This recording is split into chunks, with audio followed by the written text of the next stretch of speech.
this is Chris with another episode of Stories in Cardboard. We're going to continue looking at the 1956 Topps football set. Today we're going to look at cards number 47 through 50. First card is card number 47, which is the rookie card of Hall of Famer Bill George of the Chicago Bears. This is a card that I believe is often overlooked and underappreciated by collectors. He was just one of the greatest linebackers during that era, and is considered to be the player who invented the middle linebacker position. So basically the way the story goes is in a 1955 exhibition game against the Philadelphia Eagles, the Eagles kept completing these little short passes over his head. And George played on the defensive line, and his job was to hit the center and kind of knock him off guard. He told his Hall of Fame teammate, George Connor, that he thought he could intercept the ball if he didn't have to hit the center. So George Connor told him to just do that. So on the next play, he dropped back at the snap of the ball and ended up knocking down the attempted pass.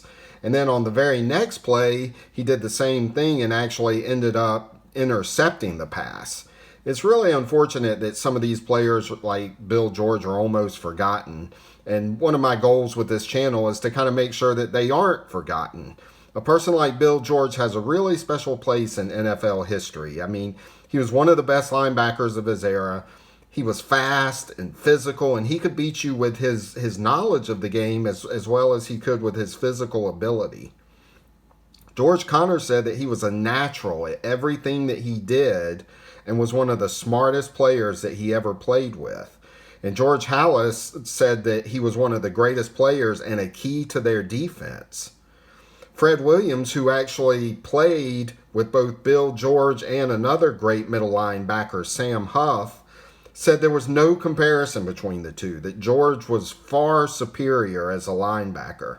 And coaching legend George Allen, who was the defensive coordinator for the Chicago Bears on the 1963 NFL championship team, called Bill George the smartest player that he ever coached.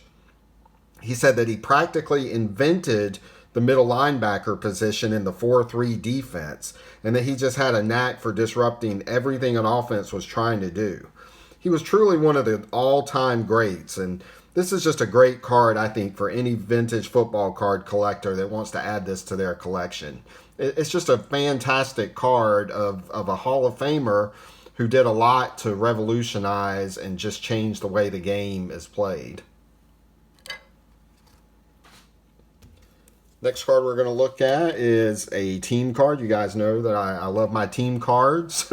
This is the Baltimore Colts team card from 1956, which actually pictures the 1955 Colts. Now, what I like about this particular card is it kind of, to me, it represents the beginning of the great Colts teams of this era. The head coach who was pictured on this card was Weeb Ewbank. He was just starting his third year as a head coach in the NFL.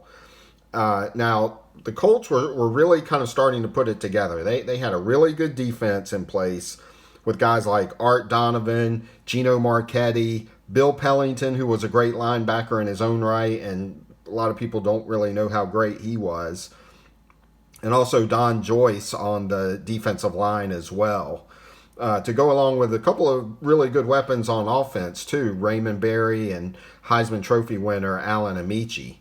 You know, they were about to, the next year they would get rookie Johnny Unitas, and they would kind of start putting it all together, and ended up winning back-to-back NFL championships in 1958 and 1959. Some of the other interesting people on this card, on the bottom front row, wearing number 25, jersey number 25, you have legendary coach and future Hall of Famer Don Shula. Don Shula is actually on this card. He was actually playing for the Baltimore Colts at the time. Also, you have Carl Tassif, who was a safety on this team and was Don Shula's college roommate and went on to have a very lengthy career in coaching. He was the defensive backs coach for Don Shula and the Miami Dolphins for multiple decades, if I'm not mistaken. You also have on this card another assistant coach, Charlie Winter, who flew 17 missions during World War II and was a German POW for 6 weeks.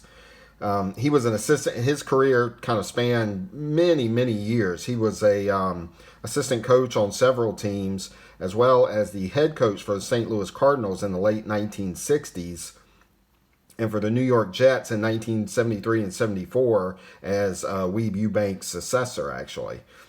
He served as Don Shula's right-hand man as personnel director for the Dolphins from 1981 to 1991 also. The last person that I just want to talk about is the guy in the back row wearing uniform number 46. His name is Leroy Vaughn. He is the father of former Boston Red Sox player Mo Vaughn. So I thought that was a pretty interesting little tidbit about this particular card.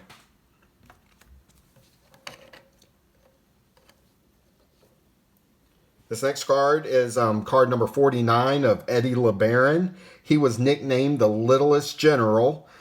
He was only a 5'7" quarterback, so that's part of where he got this nickname from. But he also got it because of his leadership abilities. He served in the U.S. Marine Corps during the Korean War, and actually was given the Purple Heart and the Bronze Star for he was wounded in during a attack. And so he's not only was he a great football player, but he was a great American and a war hero as well. In 1952, after a couple of bad games, he would actually replace Sammy Baugh as the starting quarterback for the Redskins. And he was also the very first quarterback in Dallas Cowboys history. So I think that's another cool aspect about him. This is just a cool looking card. Again, I love the green background, but I also love the pose here. It's just a cool looking pose of a great quarterback. I think he was a all-pro, or not all-pro, but played in 4 Pro Bowls. And then the last card we're going to look at is card number 50, which is Hugh McElhenney. He scored a touchdown on his very first play, a 40-yard touchdown on the very first play that he ran as an NFL player. Of course, he was part of the famed $1 million backfield with Y.A. Tittle, Joe Perry, and John Henry Johnson.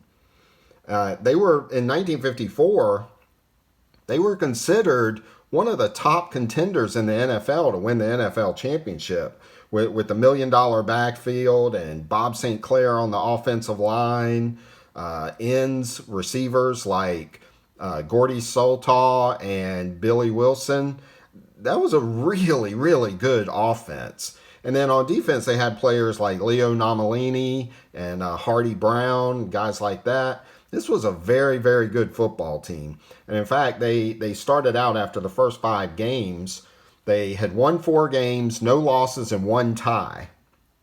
And in the 6th game of the season against the Chicago Bears, McElhenney dislocated his shoulder.